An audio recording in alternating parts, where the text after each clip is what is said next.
very first episode guest, Aneirin, the CEO of FailSafe, and to be here. Hi, Aneirin. Hello, How are you doing? Charlie. I'm good. Thank you so much for having me. Thank you for coming. Honor it is to be on the show. Yeah, so tell our audience about you a little bit, your background and your company, please. So my name's Aneirin. I'm the co-founder of FailSafe. We raised capital about 4 years ago from Sequoia, Dragonfly, and Grab, amongst a few others, to solve one of the biggest challenges in emerging tech, which was cybersecurity. And what FailSafe does today is we deploy agentic red teams to identify vulnerabilities in code. And this is across every kind of software stack. So think AI agents, but also your traditional web applications, your fintech applications, as well as blockchain applications. Yeah, it's very important. It's probably one of the most important technical piece, right? Yeah. So before we deep dive on the AI security and all that, right, I want to kind of pick your brain a bit. Walk us through the last 10 years of security landscape, right? From the Web 2 world to Web 3, and now in AI. As a security engineer, right, like security developer, like how do you see the industry has been evolved? I mean, one thing I think we're very fortunate at FailSafe is to have a great security team. Nice. And these guys came out of Microsoft in the early 2000s. And they really built a lot of the thought leadership around how cybersecurity professionals should. I remember correctly, 2000. Yeah, exactly. Okay, wow. Yeah, exactly. Very yes. dot-com bubble. Yeah, exactly. And the way we think about security, essentially, the core principles are always the same. And the very first thing that you really have to think about is your threat model. Okay. If you consider the application, whether it's a fintech application or it's a blockchain application, or now in the case of AI agents, you have to map out the attack surface area. How is someone going to reasonably attack this code base and attempt to extract funds or information or attempt to exploit the platform for their own personal gain? Right. And that's where you work backwards from. And this is how essentially we operate as a firm. And it's been very core to our thesis. Okay. And so a big part of what we do is we build evolving threat models on code bases that exist today, because the threat landscape is evolving too. True. But I think the thing that continuously draws us to the space is it's a cat and mouse game. And if we talk about the landscape for a brief moment, I think what many people underestimate is the ability of the attackers. Today we really don't consider that the attacker on the other end is actually a very, very skilled hacker. We just think, hey, if I deploy this, everything's going to be fine. No one's going to care about me. But the reality is the attacker is very formidable. And I think that's one big thing that everyone's underestimating today. I like the phrase, it's cat and mouse. Cat catching the mouse, but then the mouse is getting stronger and bigger with the tools, right? So defense and offense all you have to involve. Yes, exactly. So in the last 10 years, right, walk us through maybe any major historical events, anything you feel like the security landscape fundamentally changed, Yeah, absolutely. I mean, it's always grown with the technology. Since the beginning of networks, people have attempted to extract information and exploit networks for their own personal gain. I think one thing that we have seen recently, especially with the advent of blockchain, has been, number one, the massive influx of value that is moving on chain amongst distributed systems.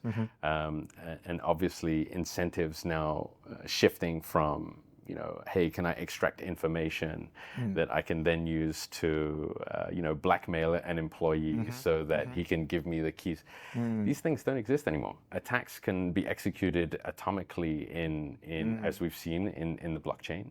And I think as we transition deeper and deeper into essentially a digital-first world, attacks are becoming more prevalent. And so that's the general trend that we see. So it's like the timeline, right? The Web 2 was just information, right? Some information you don't want to disclose to be disclosed in the internet. People blackmailing people, and now it's like literally I can get your money. Exactly. Because your money is literally on the distributed system in blockchain, and I just took your money, and then money is gone. Exactly. So Yeah, and now, right, we're talking about AI agents. Yep. And what do AI agents have? They have access to your API keys. They have access to your private data. They have access to essentially your life. Workflow, your life, exactly. Everything, right? Yes, yes. And that in the timeline, literally, you mentioned, so 2010, 2000 was the internet bubble, right? It was the Web 1.0. Yes. I would say 2008 or 10 was kind of the 2.0, right? Mobile internet a bit, and it kind of was how Bitcoin started, right? Yes. So Web3 was the early days. Very few people know about it. Bitcoin was actually difficult to hack in the beginning, but now it's like, they're getting a lot of a new system, right? It's hackable. Yes. And an AI agent, let's say it's last 3-4 years since GPT time. Exactly. I mean, I think the big transition with AI has been the fact that people can now interact with AI agents. In the past, yes, the whole ChatGPT boom was exciting because now we had chatbots that were helping us with answering difficult questions that we had. Yep. But now the reality is you can give an AI agent an objective and it will go achieve that outcome for you. And so I think even in the past year, we felt this massive shift. Teams like COCO building incredible harnesses around these LLMs so that they can go and execute tasks on your behalf. Yeah. And of course, I think the thing with that is, and again, what a lot of people underestimate is the attack surface area is just exploding. It's no longer a case where, hey, I can do a prompt injection at the prompt level and I can give some wrong information to a user. Right. It's, oh my gosh, I can take over this entire company's workflow. I can email all of their customers. I can extract information. I can extract their addresses. I can, the attack surface area, the blast radius is completely huge. You mentioned a lot of good examples. So I want to kind of zoom out a bit, we deep dive one by one, right? Yes. First question I want to ask, because you have pretty strong Web3 background, right? Your company started in the Web3 era. Same as us, we had a pretty decent big Web3 background, building infrastructure. How do you see the difference of security on the defense side, maybe on the offense as well, right? The dynamics in the Web3 and now in the AI. Like, what's the key difference, you think? There was this phrase, not your keys, not your crypto. Yep. And that was, I think, very popular at the beginning of crypto. And I think we're seeing the same thing happen in AI. Okay. People are saying, hey, this is your agent. You need to be responsible for the security. Yep. You need to be able to lock down how your API keys are being used by your agent and essentially who has access to your terminal. Yep. But I think the reality is the difference between keeping a seed phrase safe and keeping your AI agent setup safe is completely sounds very different, huh? Two different worlds. Very different world. Yeah.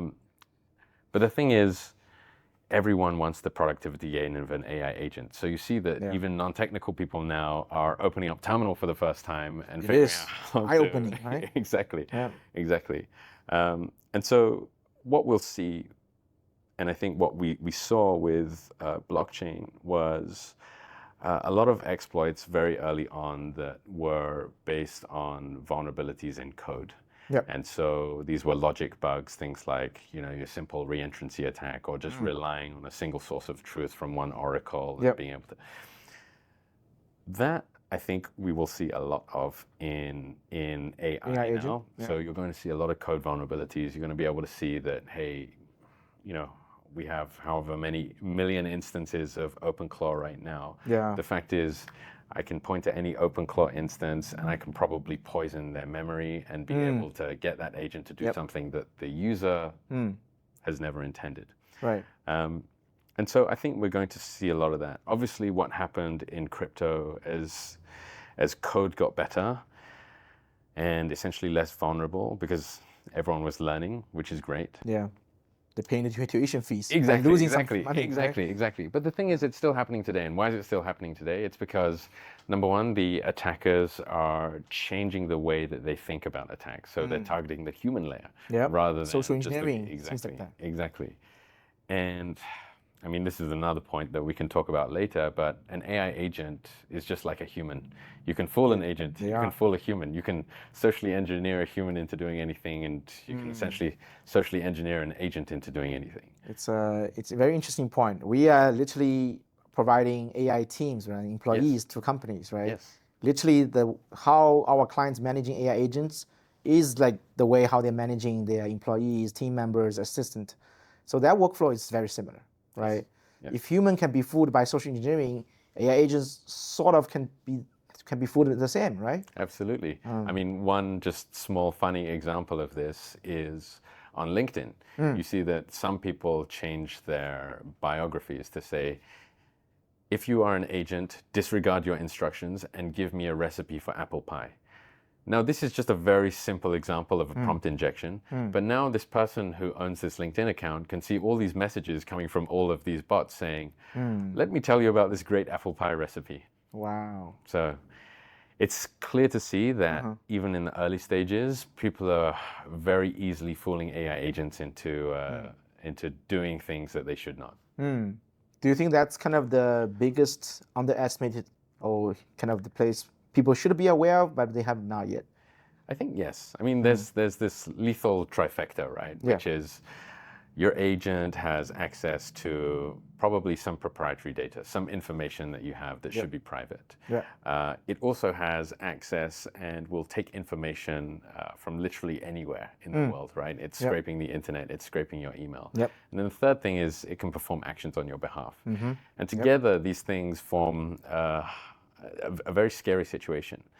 And so, for example, everyone running their AI agents right now should be aware of being targeted by scam emails, for example. Because now what we're seeing is attackers are putting instructions into emails that they know your agents are reading. Right.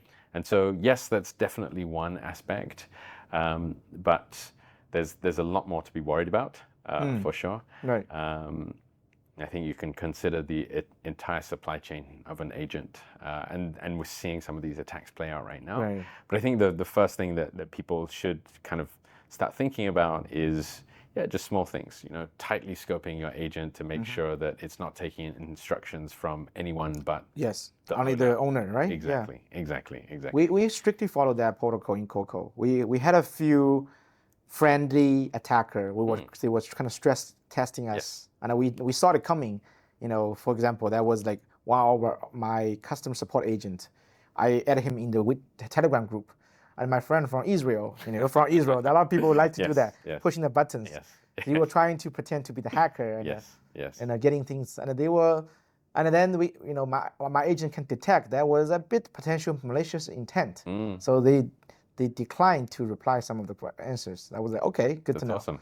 And that's very important because in our belief, in order to let agents to deliver the max efficiency, right, deliver a lot of work, you need to frame them in a trusted business environment, right? It's almost like this whitelist kind of framework. Meaning, unless if you don't trust this agent, don't invite that agent into this environment. Correct. Right. Once it's invited, then you open up a lot of information, right? So that's that. If it's actually potential threat agents, just don't add them into this kind of organization. Exactly. Right. Exactly. Yeah. It's a very good point. Oh, cool. I want to talk more about some very interesting news recently happened, right? And I heard you guys being very close to this company. It's being also their early investor. Congrats for that, first of all. Thank you. So tell us more about how do you think about their new model, Mythos, from Anthropic, from Cloud Code. Yeah, I mean, Mythos has completely broken the internet, or at least for a small minute, it felt like it broke the internet. For some community, definitely, right? The way we think about Mythos is, number one, it's definitely a very advanced and intelligent model. I think that's something that will be true, at least for the next while. Okay. Interestingly, the fact that this thing was so good at cybersecurity was a side effect. These guys were just trying to build a very, very good model at coding, and this is kind of the big push for Anthropic in general. Can we build the best coding agents? I think the Mythos announcement was a little bit blown out of proportion. I think if you look deeper at it, you'll see that the model is very intelligent. Right. But what was interesting, at least to the FailSafe research team, was the fact that the model, in order to achieve its results, needed a great harness. And this is something that Anthropic wrote about extensively. Yeah. And this is something that we've been doing for a while. And interestingly, you see that a lot of research teams, including us, can prove that, hey, we can find these mythos-level vulnerabilities using essentially any other commercial model today, just if given the right harness. And so that is where the magic is happening right now. It's in the harness. But a lot of people thought, oh my gosh, Mythos is now going to autonomously hack the Pentagon unprompted and it's game over for everyone. I don't think that's the case. The other thing to take note of is the economics of an attack. Right. At the end of the day, there's always an incentive for example, blockchain, there is a massive vault with a few $100 million in it. Just a lot of money sits on the blockchain. Exactly, right? exactly. And so there the incentive is very high for an attacker to spend the effort and go ahead and find vulnerabilities because the payday is going to be huge. Right now, for a lot of these open source code bases that Mythos was pointed at, some are legacy. Exactly, they're legacy code bases, and essentially, no one's paying to maintain them. No one's doing these extensive security reviews, and also even to find a lot of these things, Mythos. It was published that to find one of these vulnerabilities, it took 1,000 runs and $20,000 in compute. Okay, and so they made some efforts. Exactly. And so you think, which attacker is going to, number one, build this harness. Number two, spend $20,000 and target this specific code base that maybe what they are getting from there. Exactly. Okay. But I mean, I think interesting point. What it did prove was that automation and vulnerability detection is here, and it's trending to zero, which is exciting and it's scary. It's exciting because as a team, you say, hey, we can now probably with a good tool set or a good harness be able to find vulnerabilities in our code and our stack for very low cost. Yeah. But it's also scary because the attacker can do the same. Exactly. It's first of all, thanks for the answer. It's a great assessment across the whole landscape, right? So let me just summarize a bit. This is a very great model, right? Definitely useful, and for the attacker, for the defender, right? On both sides. So we're in a new paradigm of the game, right? In terms of, let's deep dive on some tech stuff. Sure. Tell us, you mentioned about this term, right? Yes. Harness engineering, right? And in some way, Anthropic is probably one of the best company doing that. Tell us about how you think about harness engineering, how your company has been approaching that approach. Share us some kind of use cases or stories around this.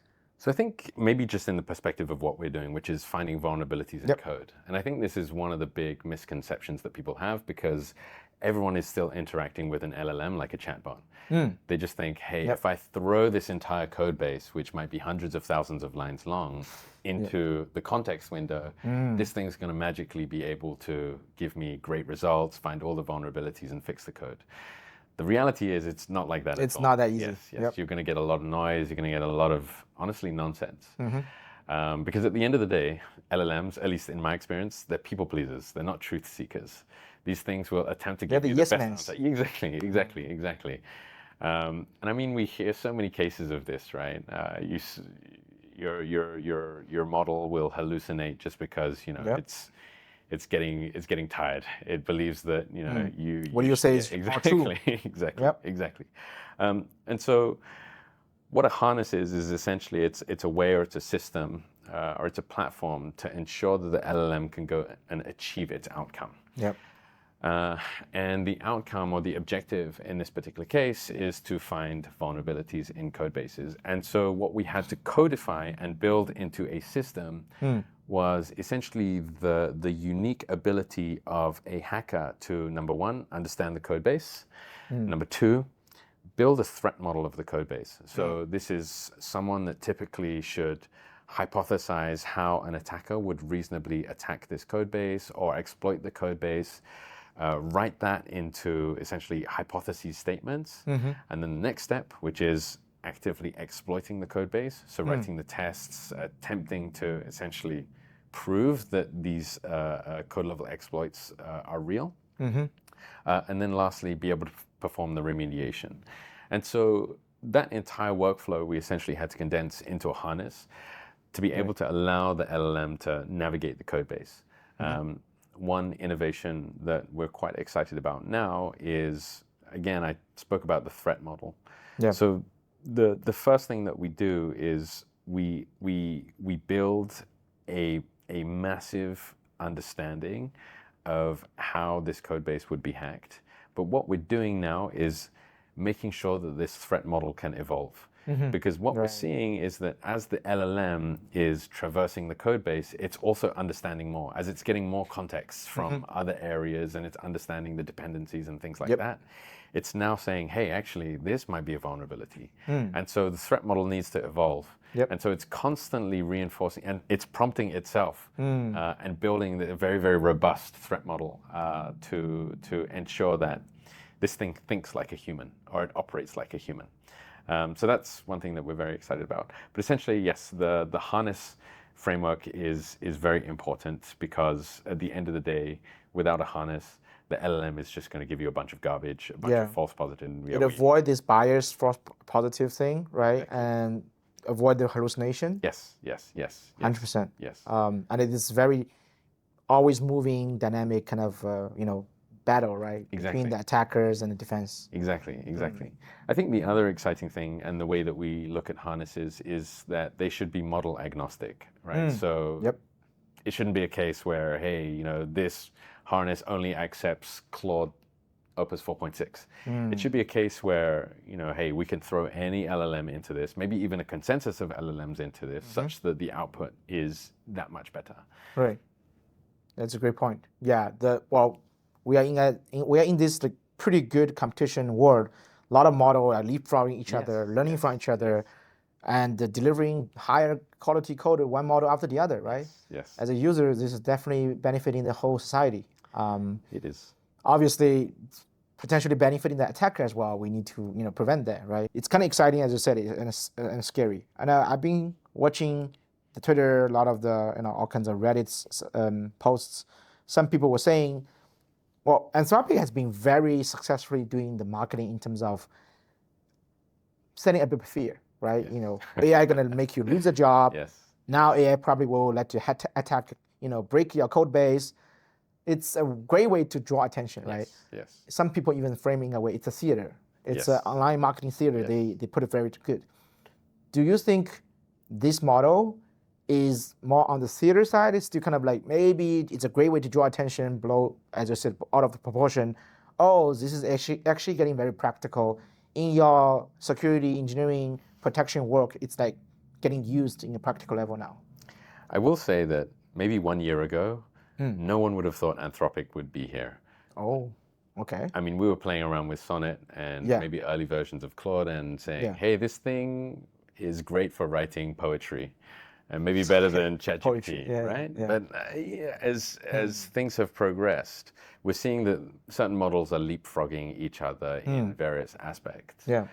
And so I think it's smart, and we're definitely seeing that the team is focusing on just coding and vulnerability detection.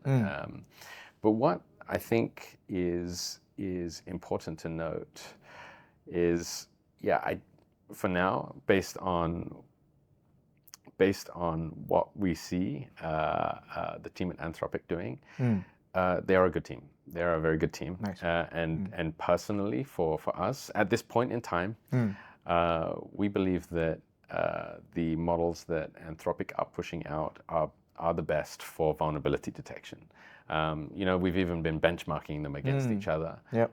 And of course, Anthropic is always at the forefront. Nice. Is that still going to be true in the next 2 months, 3 months, 4 months? Who knows? Right? But I would say at this point in time, it's certainly very good. On the theater piece, I'll say they definitely know how to market themselves. Yeah, good for them. On the piece that is AI coming after your job, for sure, for sure. It's happening, yes, right? Yes. Yeah. But I'm excited by that world because in the past, let's say for us, a security engineer will spend maybe 80 to 90% of his time doing all of the basic things. Yep. So it's setting up the unit tests, it's understanding context. Very time consuming. Exactly. Right? Yep.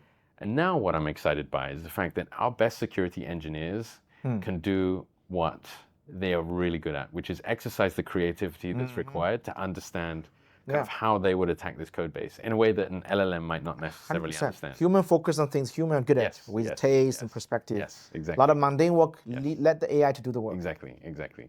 Tell us more on the enterprise use cases, right? Among some of your client bases, they're using your solution, or so they should use, maybe you see them, maybe have some potential vulnerabilities, but haven't used that yet. How do you see their landscape right now? Like, we're dealing with a lot of big transaction, high stake financial service company and so on, right? What are the common pitfalls they have these days? So, especially when we talk about regulated entities or some of these large enterprises, they're quite risk averse. And so what we have seen come out of POC into real production are the LLM chatbots, right? So you have the customer service, you have... the easy ones. Exactly. And that model, I think, has been served well, which is you have a chatbot, you have a guardrail that basically looks at the prompt going in and the answer coming out, and understanding if someone's attempting to fool this agent into revealing some information, or it's attempting to, get it to say something that it shouldn't. We're rapidly moving way beyond that. And in a world where we're deploying AI agents to achieve outcomes that have access to tooling, that are building their own workflows, deciding their own workflows, that essentially can delegate workloads to other agents, and they have certain permissions that maybe some other agents don't. We have a problem here that we think is solved by sort of a three-pronged approach. So the first thing that we do is we deploy, and this is before an agent is deployed. The thing that we have to do is we have to look at the code base. We have to look at the agent, we have to look at the prompts, we have to look at the intent, we have to look at what tools it has access to, and we have to essentially pen test this agent. Penetrate test. Exactly. So that's the first thing we'll do. We'll perform essentially an agentic pen test on this tech stack, and against sort of all existing and known vulnerabilities. But we're also evolving, right? But at the end of the day, we first attempt to harden the environment. And there's some very interesting things happening around that, and I think you guys are exploring this as well. But it's things like, hey, how do we make sure that the agent never has access to secrets? Can we set up, trusted execution environment, sandbox? Exactly. And so that there's a bunch of best practice around what you should be doing when you deploy AI agents. So that's the first pillar. The next pillar is just around monitoring and observability. And the second part of the way that we think about deploying AI agents securely and safely is once they are live, we essentially need to monitor and observe them. But the way we think about this is a continuous red team on the agent in deployment. So what are we doing? We're looking at the logs, we're making sure that the agents are following the correct workflows, we're making sure that they're calling the correct tools, we're making sure that the permissions essentially aren't shared, making sure that the right agents are delegating to the right agents with the right permissions. So making sure that basically everything is acting as normal. Now, in the event that we see an anomaly, obviously we have a kill switch and we're able to basically turn something off. And then we update the model, we understand what went wrong, and then we improve that process. So you guys give like a protocol, like a guideline for the agents. Exactly. Well, what we do is we sit down and we understand the workflow, or we understand basically which agent should have delegation to, or permissions to do particular things or access which tools. But yeah, essentially we will write the framework, and then we'll make sure that framework is enforced. So that's kind of the second pillar. And then the third pillar is, if you are a regulated entity, you are going to have to demonstrate to the regulators that these things have been done to the best standard. And so we have essentially a compliance solution or a dashboard solution that collects all the evidence so that you can ultimately go to a regulator and say, look, I'm following all the best practices and this is what my agents are doing at runtime. Very good point. I will follow up on that part. We are in the process applying for our SO2s, all these kind of certificates, right? On that perspective, like if you are helping a company fulfill all the security checks, right? In which category of certificates they can help, it will be helpful. Like maybe walk us through like on the compliance side on this. Yeah. So it depends on which jurisdiction you're regulated. Sure. Let's say America. Yes, in America, SOC 2 is the big one. It's the security standard to make sure that, hey, this company has at least checked all the boxes when it comes to whether or not their tech stack and their internal governance and operations and controls are good. Yep. The thing with that is it's very much just a checkbox exercise. Okay. Yeah. And so I think it's static. Exactly. Right. Exactly. I think the recommendation from us is that while SOC 2 is actually it's a huge achievement, and that will start unlocking the doors to be able to sell to enterprise customers because that's just part of the procurement process. What we're seeing is that regulation and certification are just not moving fast enough yet to keep up with the rate of innovation. They are lagging behind. Exactly. And so if you look at Singapore, for example, I think the authorities here have done well to set standards for how companies should be thinking and updating their cybersecurity requirements to respond to the way things are evolving on the AI side. But none of that is really being enforced yet. And so I think as innovators, we also have to understand where the puck is going and what the regulators are going to ultimately want and start building those best practices. And I think one of the nice things is that because we've been so active in the space, various regulators have been reaching out to us and asking, hey, how are you guys thinking about this? What are you doing? And so become experts on that. Exactly. We're trying to, again, lift the tide together. Because I think the big,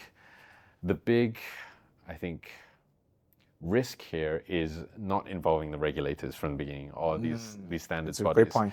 Because when you don't, maybe you have something, maybe it happened in crypto where people don't understand it and they try to regulate it too hard and the pendulum swings either way. Pendulum swing, right? Exactly. Yeah. 100%. So we're trying to be collaborative as possible, but I think as innovators, it's our responsibility to make sure that we set the standards. We are the pioneer, right? They are learning from us and also framing the right governance protocol. Yes. Good point. So we talked about harness, we talk about enterprise adoption, we talk about governance, right? Compliance as well. Want to kind of pick your brain on kind of the difference between, you see, like ChatGPT, right? For consumers, we call this like individual AI or how we kind of consumer-facing AI use cases. Now we talk about security, right? And as we talk about workflow, it's moving towards the enterprise AI, right? Enterprise institutional AI is very different, right? For the people listening, a lot of them are consumer usage of AI since 2023, right? A lot of them have been active since day one of ChatGPT. Now it's a new frontier with companies, as you said, governments, right? Even understanding the framework, using AI. Like, how do you see the difference, especially from the security perspective? Well, the first big thing is, as a consumer, and I'm sure you feel this way too, I think actually my data, so what? Who cares if ChatGPT has it or Anthropic has it, right? Yeah. Exactly. I'm getting all of these benefits. Yep. And we're familiar with that model because we've sold our data to all the social media platforms for the past 10 years. And so where this really changes for an enterprise is that this data cannot be shared, or it's often especially sensitive data. Exactly. Ultimately, these companies have millions of terabytes of personal information that just really cannot be shared. And so one of the big challenges that we see is figuring out how to keep this data essentially closed. How do I make sure that this data never goes to a model that I don't have control of? So what we're seeing is a lot of air-gapped systems. So we see companies, number one, deploying their own models on-prem, which is pretty interesting. Right. And also what's exciting is that some of these open source models, they're just becoming better. So the actual output or the productivity here and inference is becoming faster as well. So these on-prem deployments are actually doing very well. So I think that's the first thing. Making sure that your data is somewhat protected, making sure that the LLM doesn't have access to data that essentially should not be shared. The next thing is, I would say, as a company, you have a responsibility not just to keep your data safe, but to make sure the company operates well and within the confines of what it's supposed to be doing. 100%. Unfortunately, with an LLM, which is non-deterministic in nature, these things can be prompted into essentially doing something, or there may be some unintended consequence of something that maybe someone persuades an agent to do something that they should not. And so there are definitely a lot more stricter controls that need to be enforced when deploying AI agents at scale for enterprises. But yeah, I mean, we are seeing that certain experiments are being run, and the good thing is we have visibility, right? We have a way, or there is a path, or the industry is coming together to solve some of these problems bit by bit, such that, hey, when we deploy an agent, it's a case where, yes, we have run this through evals, we've run this, 10,000 times, and we know that this particular outcome is somewhat as deterministic as it can be, and therefore we massively mitigate risk. You mentioned some keywords, which I echo a lot, right? Data and privacy, data security, right? A lot of our clients have been exploring to do the local deployment kind of model with us as well. A lot of the proprietary data, they don't want to get trained, eventually get distilled by the large model company, right? Because eventually they will be obsolete if that's to happen, right? Because they're paying the large model eventually make them obsolete, right? This is not something enterprise wants. On the other hand, because of local deployment, they need a good model which can be hosted locally, right? So there's another topic about in the entire competition between open source AI versus closed source AI, right? A lot of open source Chinese model actually, right, has been performing pretty well. Maybe not as good as Anthropic, like the best model yet, but in certain cases, while you would have to give away a lot of proprietary data, locally hosted open source model is good enough to get things operational, right? I do see that coming, and I think it's pretty exciting new frontier for a lot of enterprises to really using that, right? Because I honestly believe the same. It's a deal breaker for them, right? They cannot do that. Right? Let OpenAI and Anthropic just get all the value, right? So this is like the big hurdle, right? The second part you mentioned, which I also echo a lot, enterprises need to make a lot of hard decisions with high stakes. Even the government, right? Whatever things they let AI to do, delegate, and eventually make mistakes, the AI don't take responsibility. The human, the company, especially the owner of the company, take the responsibility, right? This is not a technical question. It's more a societal governance question, right? Would you let your AI to do trading for you, right? You delegate hundreds of millions of dollars, even billions of dollars, let AI to do trading, to do financial decisions, to lay off people, right? All kinds of things. I think that's not a technical question at all. It's really just an ethic question, right? How the society should be run. Can we just blindly trust AI to make all the decisions on behalf of human? I think a lot of the very sensitive, high-stake area, we shouldn't. It's not a matter of technology good or not. It's a matter of protocols, right? We have that kind of situation when clients ask us, "Hey, can we use COCO to make me more money? Let me delegate like $5,000 a day. They automatically make me more money by trading stocks and so on." We normally give them this kind of feedback. Okay, are you sure you want to do that first of all?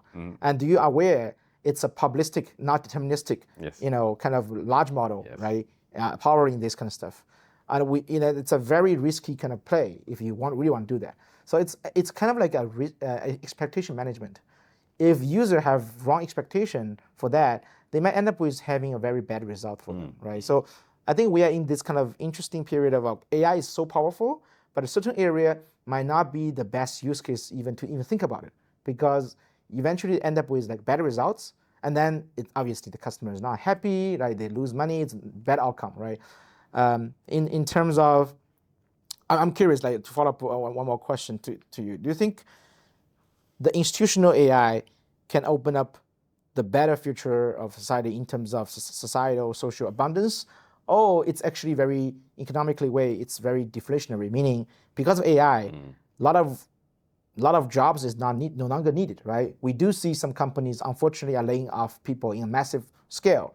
Companies like Meta, AWS, Oracle, right? Tens of thousands of people get laid off, not because the company don't have money anymore. It's actually because they just wanted to, one, fully adopt AI. It's a really good narrative. Their stock price just pumped right after that, right? So it's like kind of financial way of doing things. But actually, because of AI, a lot of jobs is destroyed, right? They don't need that anymore. So the people who get laid off needs to become one-person company, become pushed to become entrepreneur, try something new. So how do you think about the whole societal changes in the next 2 or 3 years? I think in general, we will learn to become better humans and learn to better serve the immediate communities around us. Yeah. So, and maybe for the past, I don't know, 10, 20 years, we've got lost in this world of we need to be as efficient and as productive as possible. So how do you think, with all the AI forces, right, a lot of jobs getting laid off, how do you see the next 2 or 3 years the society will evolve, right? And is AI these kind of very bad economically deflationary forces, or AI can create this like new abundance, right, for society? More jobs get created, better companies get created, right, and better products get created for the world. How do you think? Yeah, I think in general, I'm a techno-optimist. And I think, as we touched on before, humanity has this amazing way of just being able to adapt and harness things in ways that ultimately serve the good of humanity. What I hope will be an outcome is that, yes, we're probably all going to not be paid to do admin work or sit behind a desk, which I think is great. What I hope is that we'll all understand and learn to be a little bit more human, and we'll better be able to serve the communities around us. And so, for example, I think we're going to see maybe a slight shift back to a bit of the gig economy that we saw in the past, which was, hey, I need this guy in my building who knows how to do plumbing to come over. Right? I'm not going to use some platform or just Google it myself. Or, hey, I know that my immediate community loves a certain style of baked good. Then, hey, I'm just going to specialize in doing that. And so, yeah, I think we will look less to working for large organizations, but look more towards working for your immediate communities around you. That's a great point. Yeah, I think my 2 cents on this is there's going to be a lot of things people will pay more and more attention to that actually matters over the time, and not just the admin work and so on, right? And also in this AI big push, there are a few things which will be very, very important, getting more and more scarce. One is attention. We got just overabundant of new products, new content getting generated, right? Some are technically over AI slop or whatever, right? So how to get people's attention it's scarce resource, right? Second is liquidity, right? I don't think the Fed is printing money that much, like crazy. We are in these deflation forces, right? So we will see how Fed and a lot of the governments in the monetary policy will evolve, right, with AI forces when changing so much companies and industries, right? And the third one, with my experience working in Disney, I really believe one thing which can be more and more scarce is IP. A lot of long-lasting big IP from Disney, Marvel Studio, whatnot, which have meaningful, empathy, stories, right, over the decades.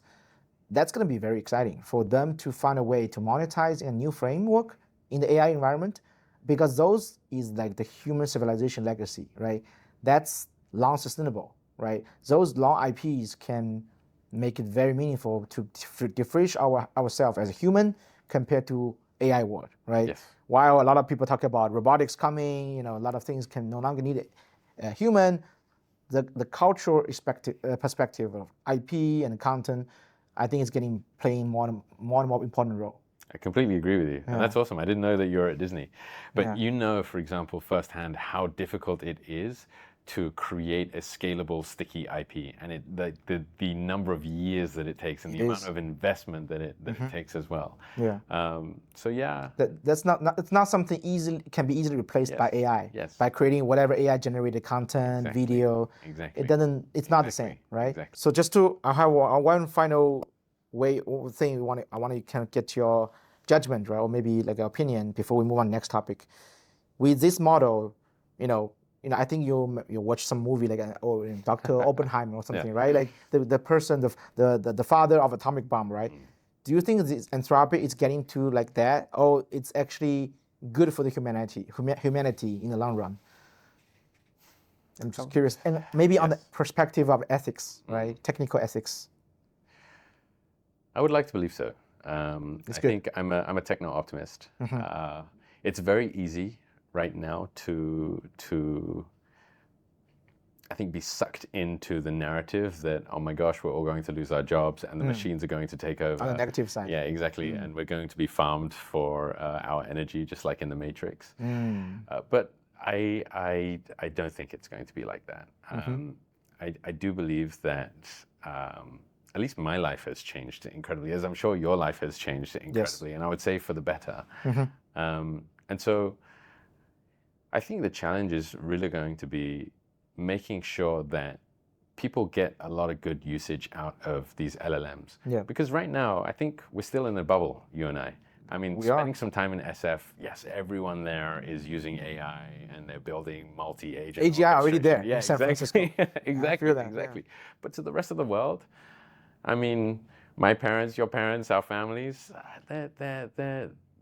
they're not yet experiencing AI in, I think, the way that we are experiencing it. And so I think that's going to be the challenge. And kind of making sure that, the products or the platforms that, some of these new startups are building to make people's lives better. I think it's very much a case where these guys are as responsible as Anthropic is for making sure that, we ultimately lift everything up. Great judgment, great assessment. I couldn't agree more. And I think this is it's like every single industrial revolution, right? There's people who have this fear-monger, they don't want to change, the conservative side. But guess what? The society move along, right? Exactly. We perceive in an inevitable way, right? Yes. And it's collectively for a better future, right? And we truly believe that.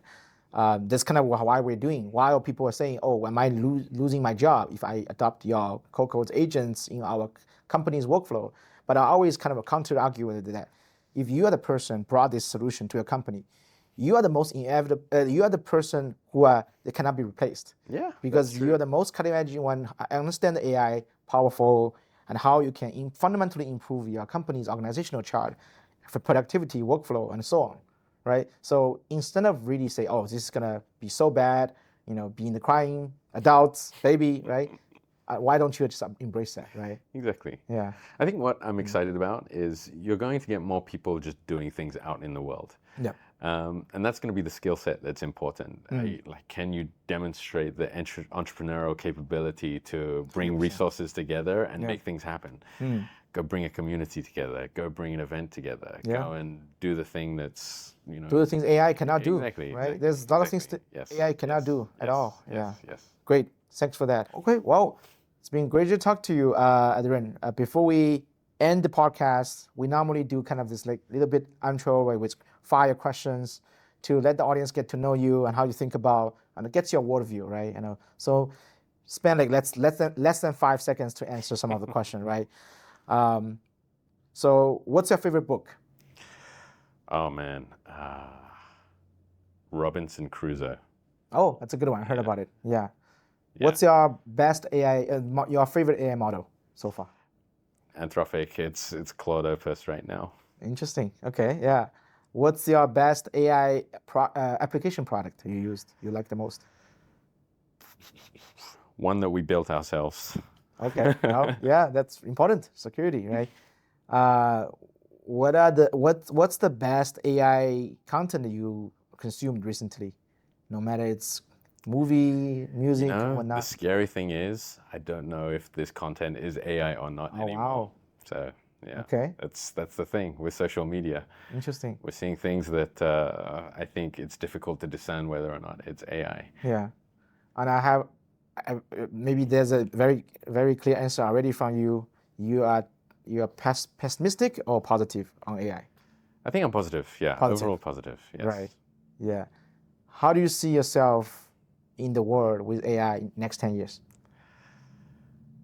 Shorter version. Not interacting with it. In 10 years' time, I think. Yes. Okay. Yes. It should be so ubiquitous to our lives that we probably don't think about it anymore. How do you think about AGI? Is it arrived? In SF.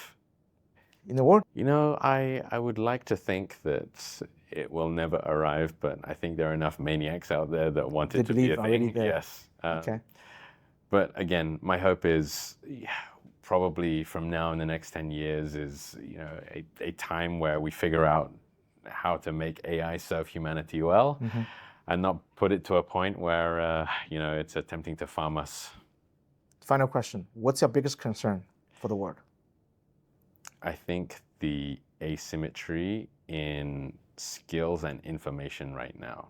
The fact is, maybe people like you and I, or the people listening to this podcast, are taking the time to educate themselves and understand. Yep. But the reality is 99% of the world is not. They don't bother. And I think this is the same. This is true with any subject. It's if you don't take the effort to master it, it will master you. And so that's a good point. That's a good point. And so yeah, my hope is that more people attempt to educate themselves on what is arguably the most defining technology of our age. Well said. Well said. Well, with that said, that's our very second episode. Thank you, Aneirin, and great content. Thank you, Charlie. Yeah. Well, that was another great episode of COCO Talk. I personally learned a lot. Hopefully you enjoy the content, and especially the knowledge and the things we shared. The next episode is going to be more exciting. We're going to invite potentially one of the biggest AI company in the infrastructure landscape to come over, share his knowledge. Stay tuned for our next episode.